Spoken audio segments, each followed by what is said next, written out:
आज की हमारी कहानी है सबसे बड़ा पुण्य। एक राजा बहुत बड़ा प्रजापालक था।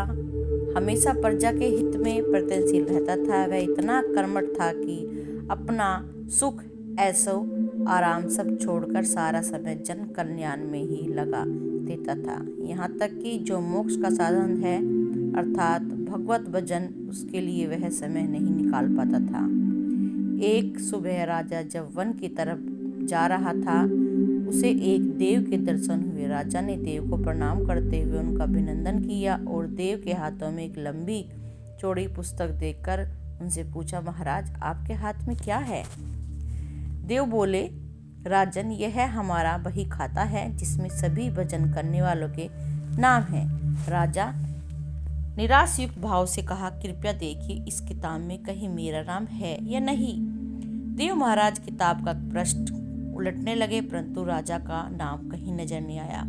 राजा ने देव को चिंतित देखकर कहा, महाराज आप चिंतित न हो, आपके ढूंढने में कोई कमी नहीं है। वास्तव में मेरा यह दुर्भाग्य है कि मैंने भजन कीर्तन के लिए समय नहीं निकाल पाता और इसलिए यहाँ मेरा नाम नहीं है। उस दिन राजा के मन में आत्मग्लानि सी उत्पन्न हुई, लेकिन इसके बावजूद उन्होंने इसे नजरअंदाज कर दिया।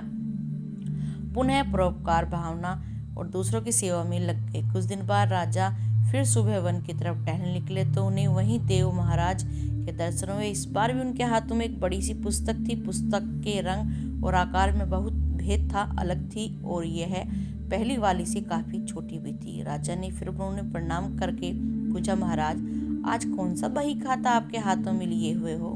देव ने कहा, राजन आज के बही खाते में उन लोगों के नाम है जो ईश्वर को सबसे प्रिय और सबसे ही अधिक प्रिय मानते हैं। राजा ने कहा, कितने भाग्यशाली होंगे वे लोग, निश्चित ही वे दिन रात भगवत भजन में नील रहते होंगे। क्या इस पुस्तक में कोई मेरे राज्य का भी नागरिक है? देव महाराज ने बही खाता खोला और ये क्या? पहले पन्ने पर पहला नाम राजा का ही था। राजा ने आश्चर्य से पूछा, महाराज मेरा नाम इसमें कैसे लिखा हुआ है? मैं तो कभी मंदिर भी कभी कभार ही जाता हूँ। देव ने कहा, राजन इसमें आश्चर्य की बात नहीं। जो लोग निष्काम भाव होकर संसार की सेवा करते हैं, लोग संसार में उपकार और जीवन अर्पण करते हैं, जो लोग मुक्ति का लोभ त्याग कर प्रभु के निर्बल संतानों की सेवा और सहायता में योगदान देते हैं, उन त्यागी महापुरुषों का स्वयं भजन ईश्वर ही करते हैं। हे राजन तू मत पछताना कि तू पूजा पाठ नहीं कर पाता, लोगों की सेवा कर, तू असल में भगवान की ही पूजा करता है।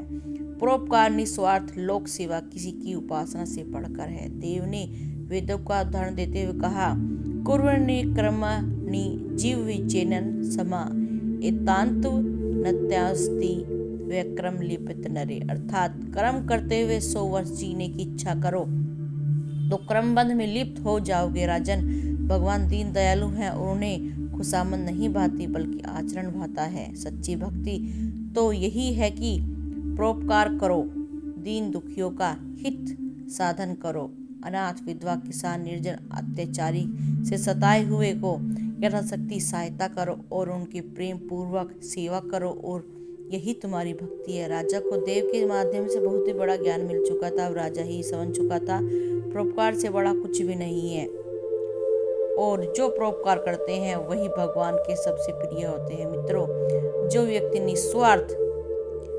निस्वार्थ भाव होकर लोगों की सेवा करते हैं और करने के लिए आगे आते हैं, परमात्मा हर समय उनके कल्याण के लिए प्रयत्नशील रहते हैं। हमारे पूर्वज ने कहा है कि परोपकार पुनाय भवति, अर्थात दूसरों के लिए जीना, दूसरों की सेवा को ही पूजा समझकर कर्म करना परोपकार के लिए